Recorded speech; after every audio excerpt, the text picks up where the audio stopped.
Welcome, everyone. We are live and it is Friday. Oh, yes, it is Friday.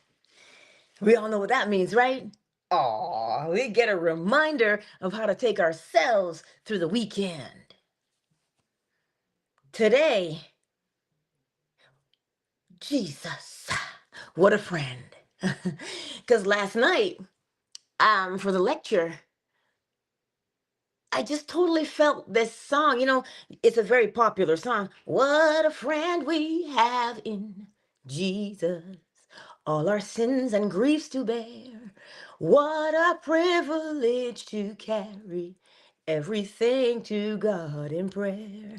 That song is so old, but it reminded me what a friend we have in in. That's the key word. In. You see, we don't see that part. We see the in on the outside, which is Jesus. But what if you saw the inside and that's where Jesus was? Well, that's where Jesus is. And I know for some of you who resist anything scriptural or biblical or religious, hold on a minute. Don't click off. Hear me out. It has nothing to do with the way you learned about God or Jesus in church or, what you've heard about different pastors and they jets and they Bentleys and they buildings, they raising all this money for it has nothing to do with that because that is so far. That is so far from what this is. You must understand that. But here's the kicker. They too have God residing in their bosom. This is why you judge not, right? So, what we mean when we say, what a friend, think about it. Sometimes we may feel lonely. Sometimes we may feel abandoned. We may feel rejected. But I'm trusting tomorrow that my small boy, hey Noah, that he will, he'll talk to you about that based upon his experiences and what he feels on the inside, what it feels like to have a friend within. A friend who does not say, shut up. I don't want to hear anything you got to say. You suck. A friend who never does that. A friend who says, oh, well, tell me about it. And then that friend is gracious enough to say, I know and I understand. And I know you don't want to continue feeling like that. So tell me how you want to feel instead. A friend who will listen to you. A friend who will teach you how to help yourself. Because that friend understands what it is to be self-sufficient. That friend who understands what it is to be unconditional, no judgment, nothing of the sort. You see, we think that that is something or someone on the outside, when in actuality, it is within you. So as we go through this weekend, do your best to remember that you are not in this world alone, contrary to popular belief.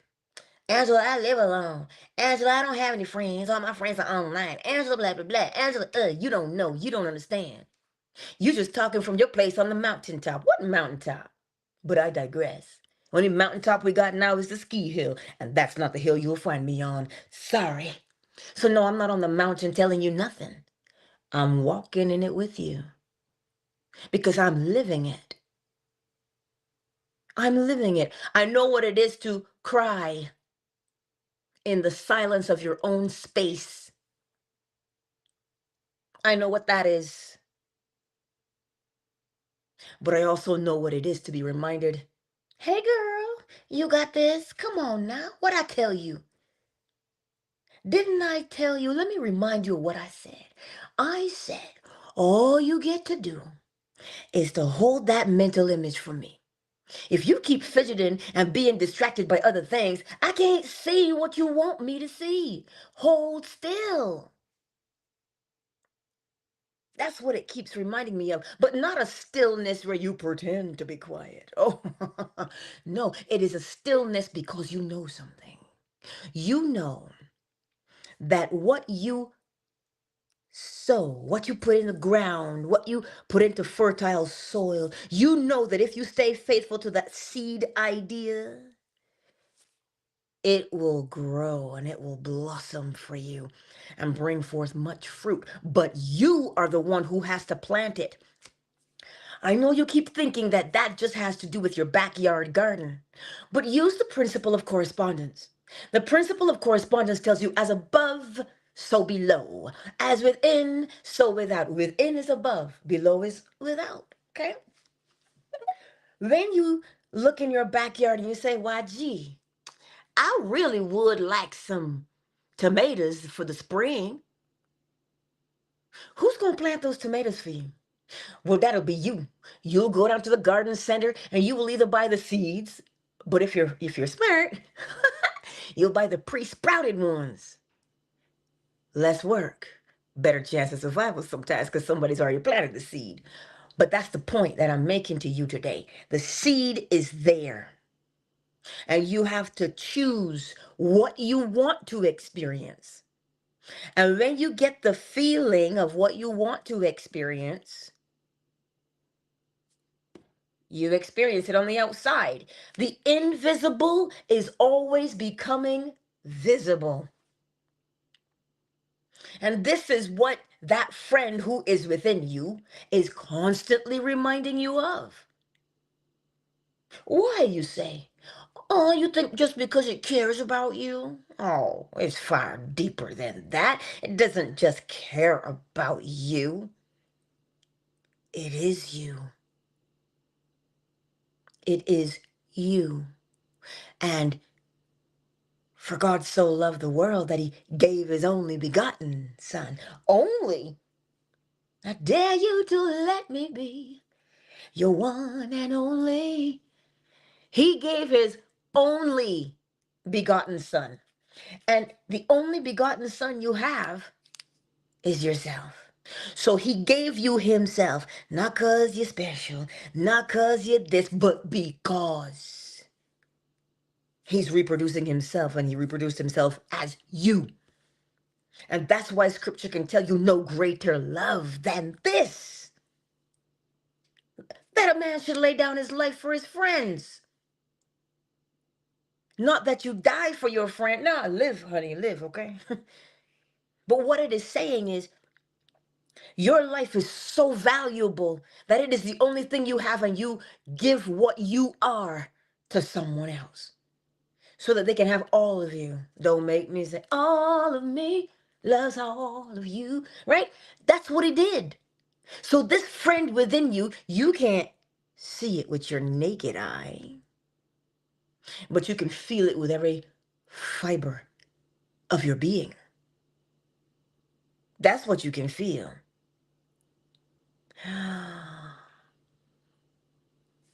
Son, here's the question. Here's what we're going to do. As Neville Goddard would say, you want healing for your grandmother right now?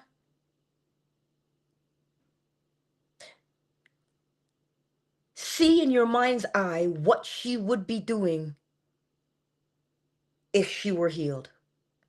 You say there's a paralysis on one side, right? So if she were healed, would there be a paralysis? Would she slur her words when she spoke to you? No. Can you hear her in your mind's eye? Can you see her in your mind's eye? Regardless of when you go visit her and you can't understand a word she's saying, that is irrelevant right now. And I'm saying to you, it is challenging because we see what we see with our physical eyes. And we say to ourselves, but that's not possible. But all things are possible to them that believe. So here's how we're all going to help this morning. Whether you see, or you're good at visualizing, or whether you hear, whatever that strongest sense is that you have. This morning, Sun needs some healing for their grandmother. So imagine yourself coming back to this same page and me reading it to you and saying, "Oh my God, you'll never guess what we heard today." And I will read it just as I'm reading it now. This is how we're going to assist. This is how we're going to love our neighbor as ourselves. We're going to hear. But what do you feel when you hear it? That'll tell you what will happen.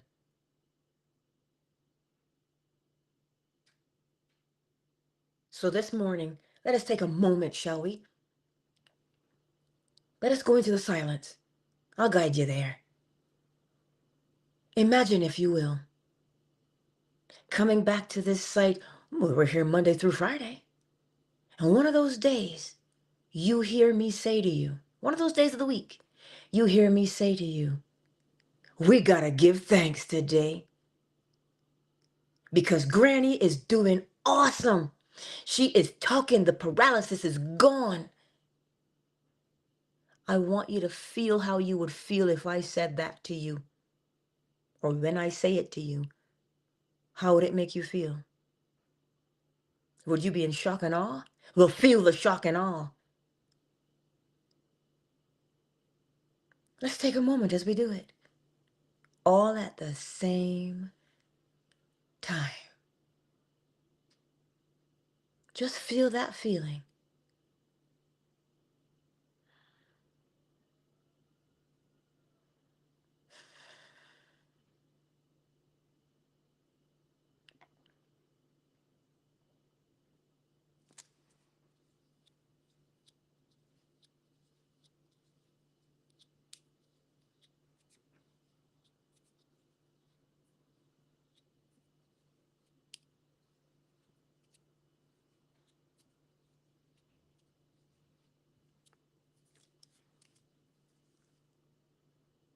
Now, as we go through the day, you see that friend that we have within?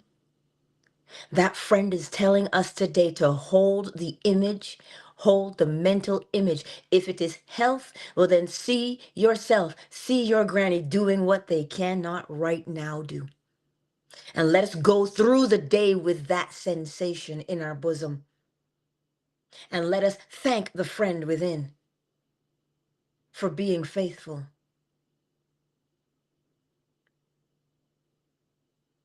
Let us do that.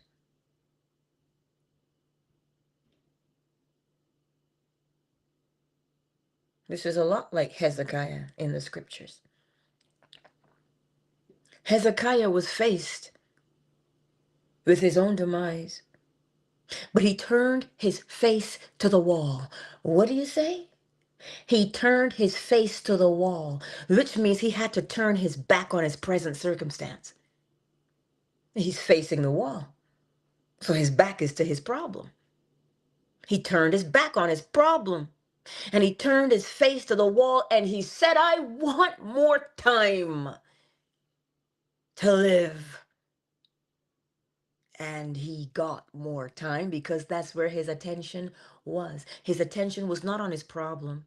How do you know where his attention was? Because it tells you his face was to the wall. So if you're facing the wall, what was he facing the wall doing? Telling his inside friend what he wanted for his life. Daniel did the exact same thing in the lion's den. He turned his face to the light, which means his back was to his problem, his lions. So turn our faces today to the light, to the wall, which simply means put your attention on what it is you want to experience. All you know you got to do is turn around and the problems are right there again. But stay faithful to the light. What does the light represent? The light represents what it is you say you want to experience. And as you are going through the day, feel it in your bosom. What are you feeling? Are you feeling, oh my God, I really want this to work. I really need it. Is that what you're feeling? Because that is hope. We don't deal in hope, we deal with knowing. What do you know? You know that if you plant health, you reap health. It's like any other seed you plant. You plant according to what you want to reap and partake of. So you have to know this within yourself. You have to know. Take your time with it. And this is the beauty of life, is that we are all exactly on the same level because we all want to experience something beautiful in our lives. So we're all even. We're all equal. We are unique in what it is we want to experience, but we want to experience something other than what we have. That's what we're all doing, is it not? Every single one of us. Real Talk Chica, A Solo Breezy, we're all doing it. Miss McQueen, KZ, Ray, Matthias, Flo Smiles, Burnt Skillet, we are all doing it. Umar Jan and Son, Be We, Miranda, Sugar Visions, we are all doing it. All of us have a request today. All of us do. We do. So the one thing we need to know is that our request, our desire, our objective is answered. But Angela, I don't believe that it is answered. You don't have to believe that it is answered. You have to know that it is. You have to know. Just like I know I gotta go out there and scrape that car. Yep. Just like I know I gotta pay my rent in 2 days. Wait, one. Just like I know that. You see, the same surety that you know that you got to pay your rent or your mortgage with, that same surety, that's the same surety you want to have. Because it is exactly the same. All you're knowing is, I am sure. Remember that commercial for Sure deodorant? No, this may be before your time. The guy would lift his hands to the sky and go, sure. He had no worries because he had the deodorant on. But when he didn't have the deodorant on, his hands wouldn't go up all the way because he wasn't sure if he'd have sweat stains or not.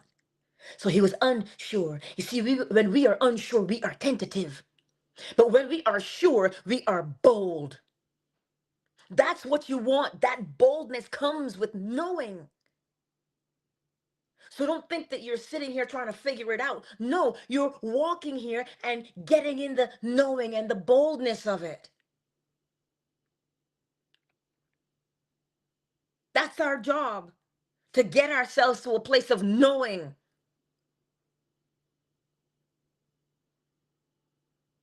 A place of knowing will bring confidence and boldness so that when you say, I am that, oh, I am, you can say it with arms raised in the air because I am sure. That's what I'm trying to tell you today. You say it because you know it to be real. You know it. And where do you know it?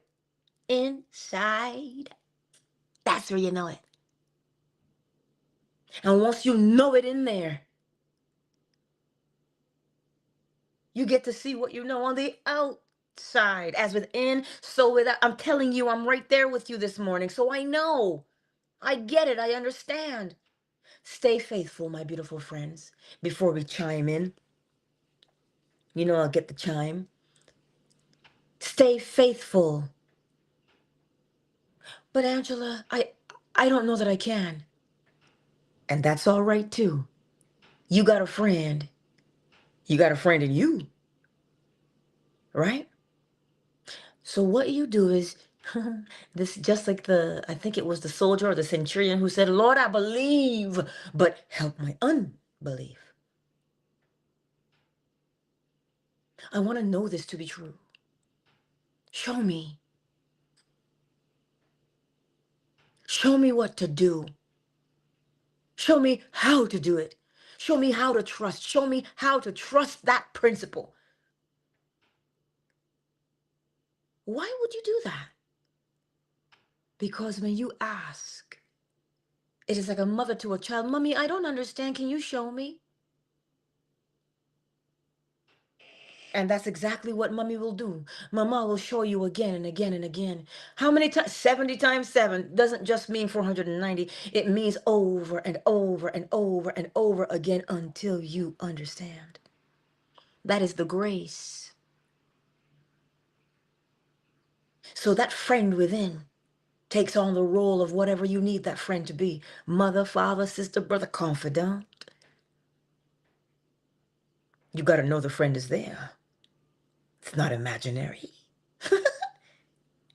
Trust me, when my son tells you, you'll understand that it's not imaginary. He'll explain it, because I couldn't explain it the way he did. Because his experiences are different from mine. So today, as we go forth into this beautiful weekend, know this. Whatever it is, listen, the doctor could have said anything he wanted to you. But you know that the placebo effect exists, do you not? The placebo effect is a doctor will tell you, hey, listen, we got this thing we're trying out and we've had really great success with it. And I really think it will help you. It will heal you.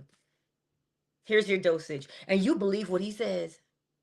You believe what he said. You believe that it'll heal you. You believe it. So you go out and you do what he says and you take whatever he gave you. And you come back in 6 weeks and you're tested. And the doctor goes, well, by golly gee, it worked. You don't have this problem anymore. If you look through the medical texts, you will see the placebo effect rampant. But you will also see the nocebo effect. The nocebo effect is when the doctor comes in and says, I'm so sorry, but it's not going to end well for you. Get your affairs in order. That's what he says. And you believe him. And what happens? You start getting sicker and sicker and sicker until such time, well, you know how it is. But what's the difference between these two things? You think there's a difference, but they're exactly the same. Both people believed what they heard. And what they believed, they experienced. That is in every medical journal. So you go out there and you look up the placebo and you look up the nocebo. But there was a movie with Queen Latifah. And in the movie, the machine, spoiler, but that's okay. In the machine, she had an MRI or something, and it showed this tumor in her brain. And the doctor was like, man, you don't have long. And so she decided she was going to live it up because she didn't have long. Until the doctor realized what he did. The doctor realized and he said, oh, snap. I forget. Like she spent everything she had, I think, that she had left. If that's how, if I remember, that's how the story goes. She spent everything she had left because she was just trying to live her last. She was trying to just be happy. And so she said, well, if I'm going to die, I'm going to live this way anyhow. So that's what she did. And so the doctor called her back in a little while after, a couple months after, or weeks. I don't remember. I just remember the gist of the story. He called her back in and he showed her the tumor and he said, look, everybody I scanned with this machine had a tumor. And she said, what you trying to say? He was like, you're not dying. And you know what she felt? She felt a sigh of relief. She felt unburdened. So today, practice the sigh of relief. Because I've told you many times, you think that that sigh of relief or that laughter doesn't have an effect on your body physically. You think that. But that's not the case. You smile, you release endorphins. You watch somebody smile, you release endorphins. You watch them frown or you frown, you release your own chemical cocktail there as well. So This is why it is important to get the feeling, to feel the feeling of the thing. Why? Because it releases a chemical cocktail in your body which rewires your neurological pathways. So if you're constantly rewiring your neurological pathway for health, longevity, wealth, abundance, peace of mind, what do you think happens on the outside eventually? The evidence of what you just rewired your brain to do. You don't see it because your brain is ensconced within your skull. So you think nothing is happening. But you walk around the corner, let that bear jump out. You might pee your pants, but you release the chemical cocktail, did you not? You've seen those things on the TV, on Twitter, where they do pull these pranks. And these people were so scared, a whole chemical cocktail, adrenaline, bam, released in their bodies. You might not see it because it is happening within. But so long as you feel it, it has happened. So that's why you keep feeling it and you keep feeling it and you keep feeling it and you keep feeling it, and it materializes. It doesn't have a choice but to materialize because the feeling tells you that you planted it. Ow. For real. This is how it happens all day, every day. Anywho, don't let me keep y'all. Let's go. I see you, my friend. Let me pop into the chat and see. Yeah. And so, as we go through this weekend, if you're out here in these streets talking about you shopping, well, how would it feel if you got the deal that you wanted for the thing you wanted? How would that feel to you? Go and know that it is done, that you got it. You don't got to fight with nobody, right? You think it was just for big things? There's no big or little things, honey. It's just what you desire. You're the one who gives it the importance. So, my beautiful friends, what a friend we have in. What a friend we have inside of us, named Jesus. Next time you sing that hymn, you'll understand it in a whole other way. So, let us get the chime. I brought down my daytime one. Remember, we have a morning one, we have a daytime, we have an evening, and a nighttime. So I'm gonna play the daytime one.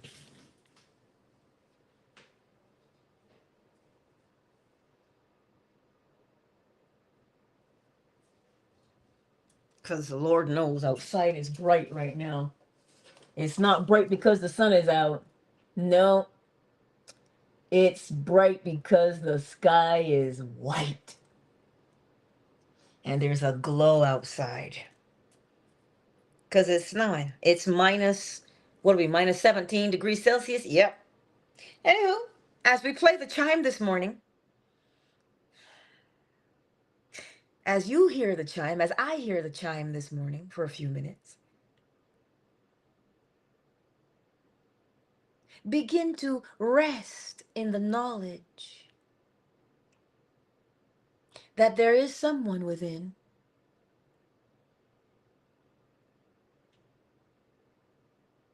You know we're going to talk about schizophrenia one of these days, right? So just hold tight. That's coming. But we do have a friend within.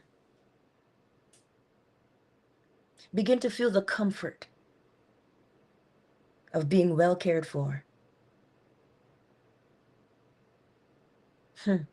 Not because you earned it, because you can't earn it. Can't earn it, my friends. It was freely given.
Countdown initiated. 5, 4, 3, 2, 1. Much love to each and every one of us today. Remember, what a friend you've got inside. I love you all. And I'll see you tonight for Chapter 5 of Freedom for All by Neville Goddard. And we will fall asleep together if you want to fall asleep with us. Much love to each and every one of you. Much love.